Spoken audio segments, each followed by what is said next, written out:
नमस्कार दोस्तों, आप सभी लोगों का स्टडी IQ अकेडमी स्वागत है। आप लोगों के लिए दोस्तों आज बहुत ही महत्वपूर्ण क्लास लेके आया हूं कंप्यूटर की।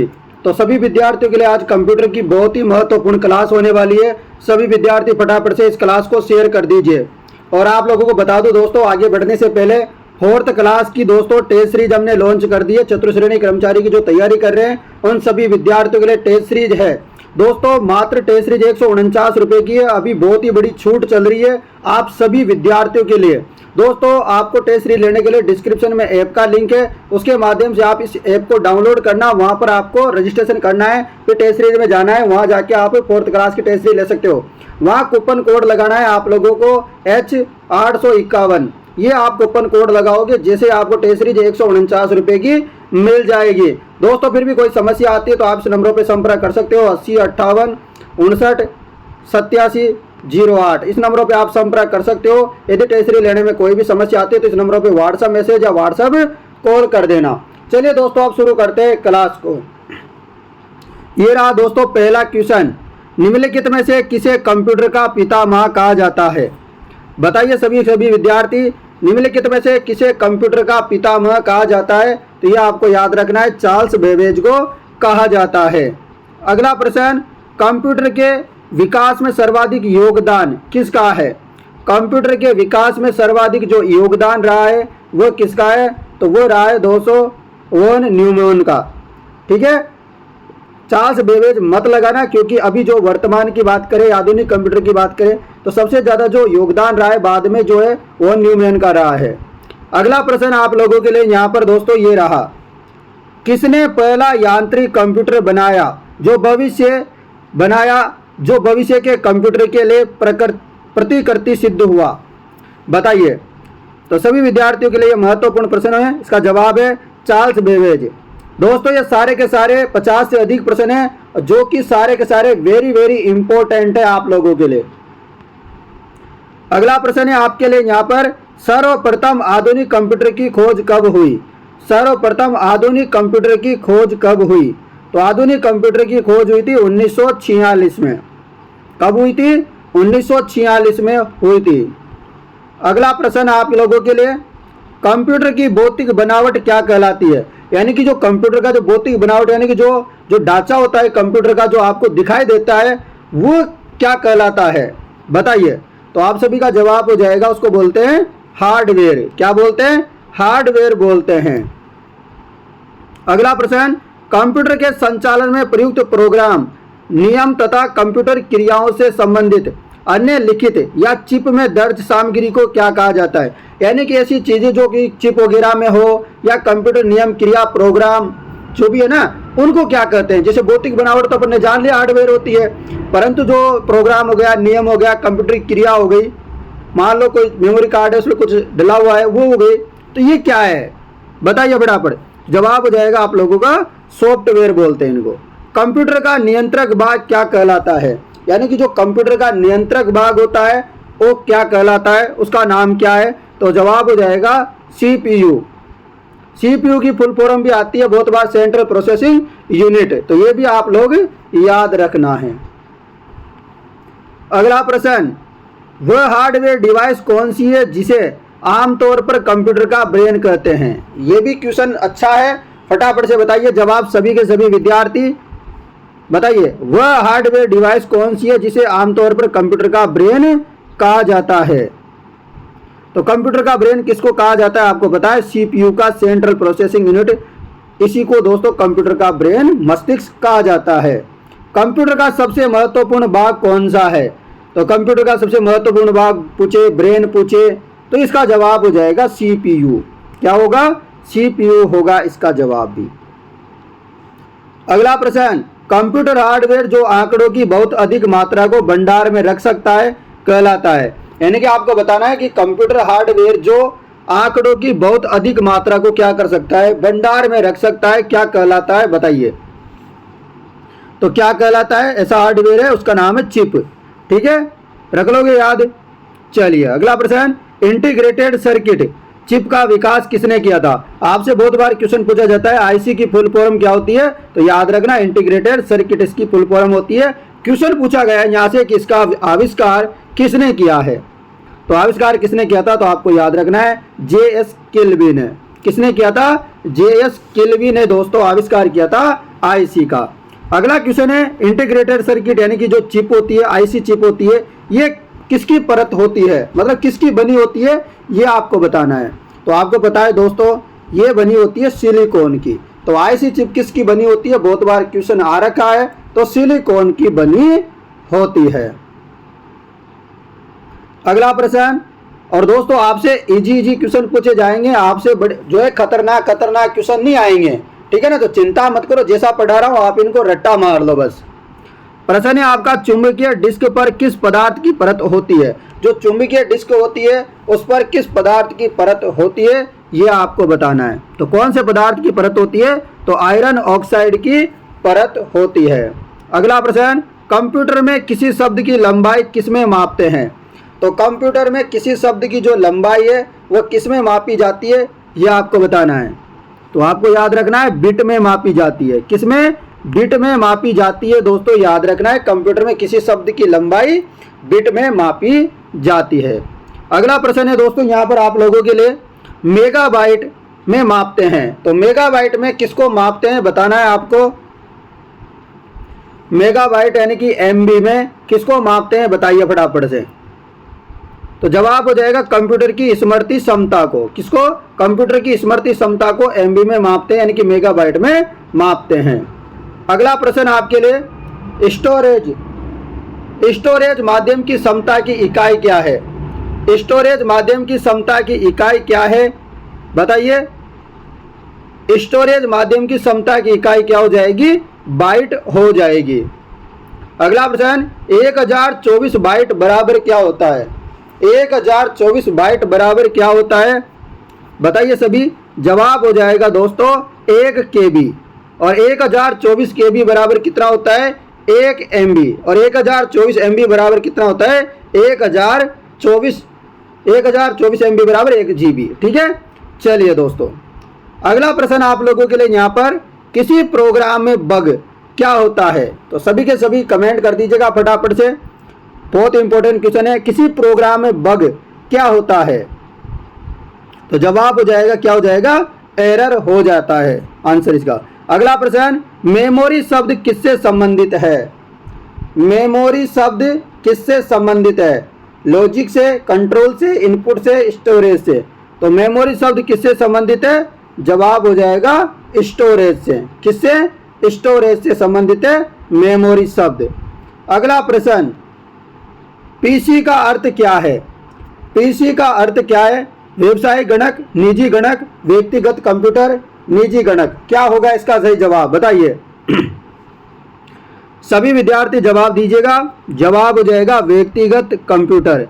पीसी का अर्थ होता है व्यक्तिगत कंप्यूटर यानी कि पर्सनल कंप्यूटर। अगला प्रश्न, सर्वाधिक शक्तिशाली कंप्यूटर है।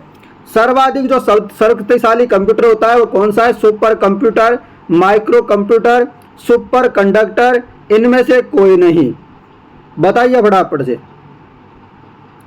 तो बहुत सारे बच्चों को पता तो है कि सुपर नाम का कोई होता है, पर अब दोस्तों कंफ्यूजन है कि सुपर कंडक्टर भी लिखा हुआ है, सुपर कंप्यूटर भी। तो सुपर कंप्यूटर होता है सबसे शक्तिशाली कंप्यूटर।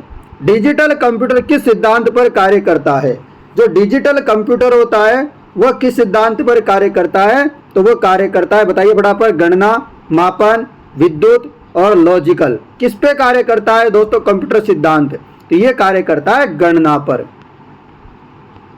अगला प्रश्न, सर्वाधिक तेज गति का प्रिंटर है? Laser printer, jet printer, thermal printer, daisy wheel printer. तो कौन सा प्रिंटर है जो सर्वाधिक तेज गति का प्रिंटर है? बहुत बढ़िया, सभी का जवाब आ रहा है यहाँ पर, लेजर प्रिंटर। क्या नाम है?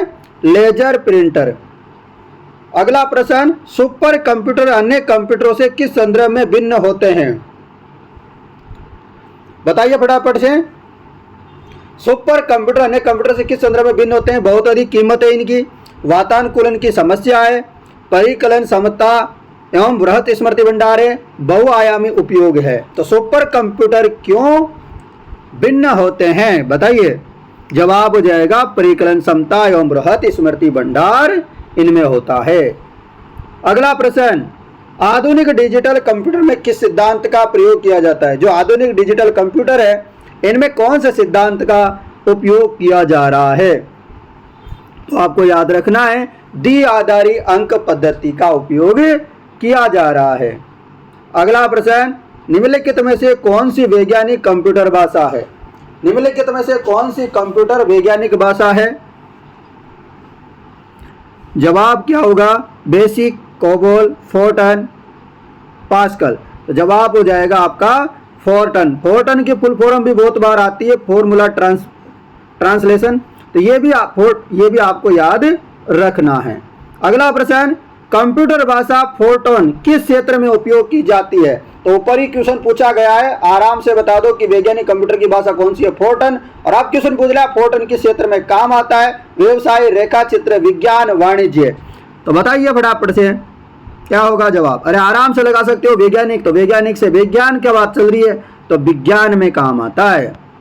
अगला प्रश्न आपके लिए, कंप्यूटर भाषा कोबोल किसके लिए उपयोगी है? बताइए, व्यवसायिक कार्य के लिए, ग्राफिक कार्य के लिए, वैज्ञानिक कार्य के लिए, इनमें से कोई नहीं। क्या होगा जवाब?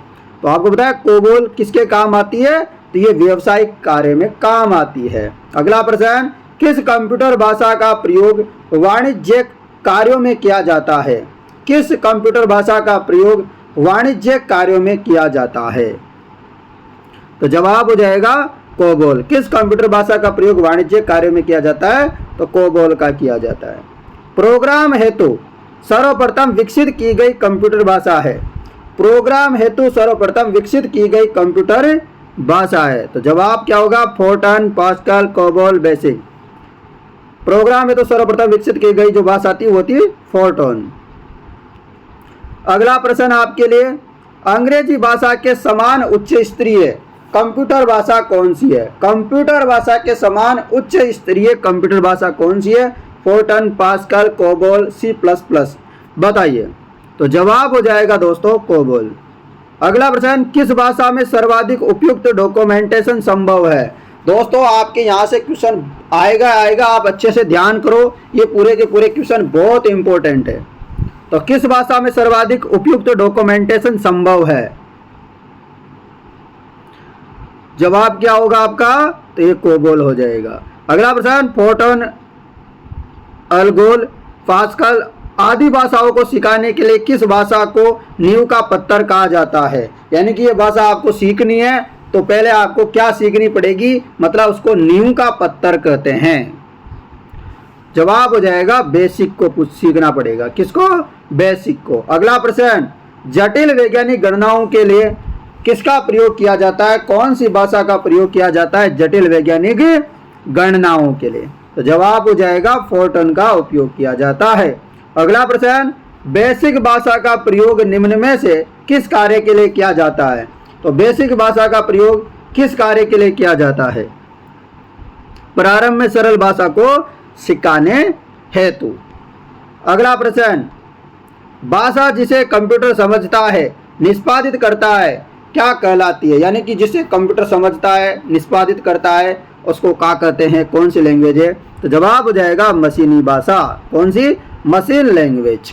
अगला प्रश्न, कंप्यूटर भाषा जावा के आविष्कारक कौन है? तो जावा का आविष्कार किसके द्वारा किया गया था?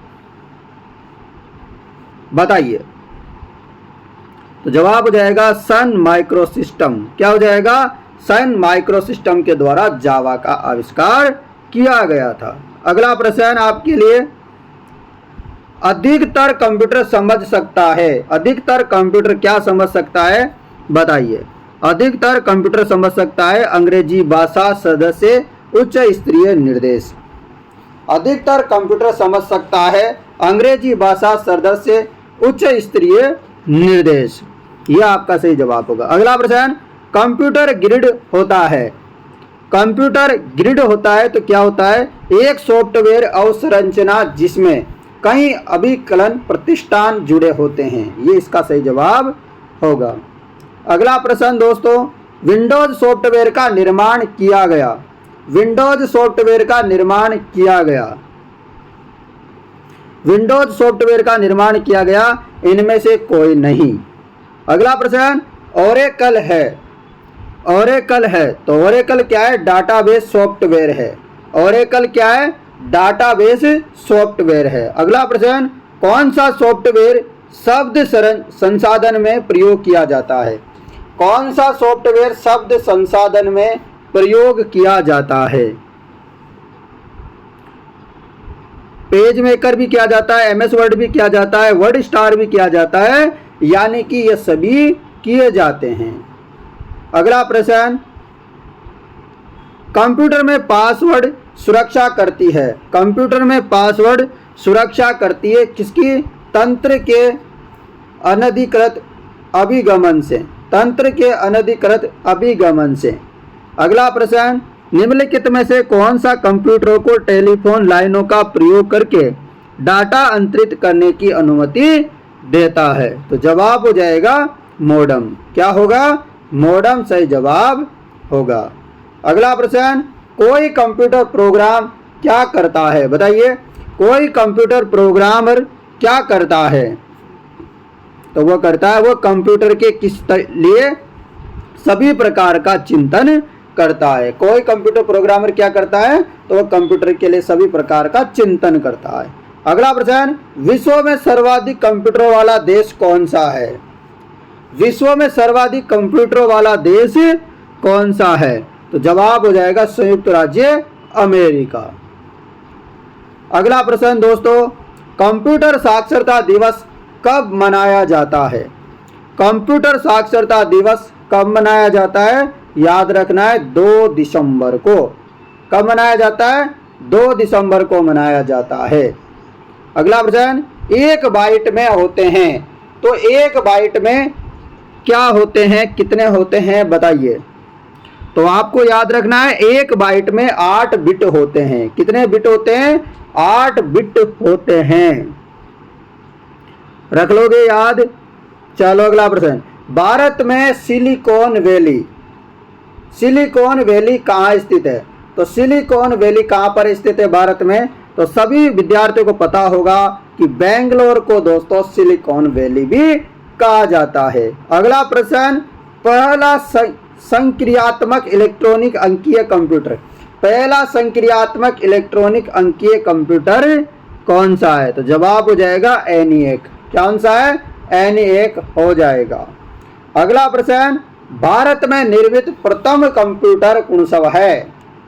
भारत में निर्मित पहला कंप्यूटर कौन सा है? क्या साइबर है, मेगा है, परम है, सिद्धार्थ है? तो सिद्धार्थ इसका सही जवाब होगा। अगला प्रश्न, माइक्रोसॉफ्ट है, माइक्रोसॉफ्ट क्या है? तो क्या है? माइक्रोसॉफ्ट है दोस्तों सॉफ्टवेयर विकास करने वाली एक संस्था है माइक्रोसॉफ्ट। अगला प्रश्न, माइक्रोसॉफ्ट कंपनी के संस्थापक है, माइक्रोसॉफ्ट कंपनी के संस्थापक कौन हैं?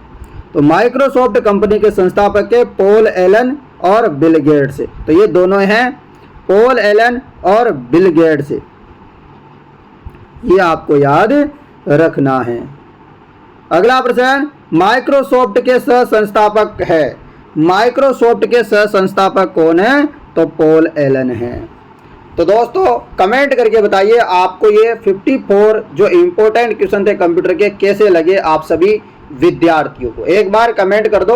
और आप लोगों को फिर से बता देना चाहता हूँ, जिनको टेस्ट सीरीज लेनी है वह नीचे जाके यहाँ पर डिस्क्रिप्शन में लिंक है, उसके माध्यम से ऐप को डाउनलोड करें। डाउनलोड करने के बाद उसमें रजिस्ट्रेशन करें और उसमें जाके 4th क्लास की टेस्ट सीरीज को जरूर ज्वाइन करें। अभी मात्र 149 रुपये में टेस्ट सीरीज है और राजस्थान की नंबर 1 टेस्ट सीरीज है। हजारों विद्यार्थियों को पसंद आ रही है। आप भी जो है इस फायदे का लाभ उठा सकते हो। और फिर भी कोई समस्या रहती है तो व्हाट्सअप नंबर दे देता हूँ, इस पर आप संपर्क कर सकते हो 80 58 59 87 08। तो जिन भी विद्यार्थियों को कोई भी समस्या होती है टेस्ट सीरीज को लेकर या टेस्ट सीरीज लेने के बाद भी कभी लाइफ में कोई समस्या आती है तो आप इस नंबरों पे हर समय आप संपर्क कर सकते हो। तो दोस्तों हमारी जो टेस्ट सीरीज है कुछ विद्यार्थियों ने ले रखी है तो उनको कैसी लगी कमेंट करके वो भी बता सकते हैं। और दोस्तों आपको बताया हमने फ्री क्लासें आप लोगों के लिए चालू कर रखी है यूट्यूब में, और आप लोगों को पता है टेस्ट सीरीज मात्र 149 में आपको मिल जाएगी। तो दोस्तों फटाफट से वीडियो को आप शेयर कर दीजिएगा। धन्यवाद मित्रों, जय हिंद दोस्तों, जय भारत।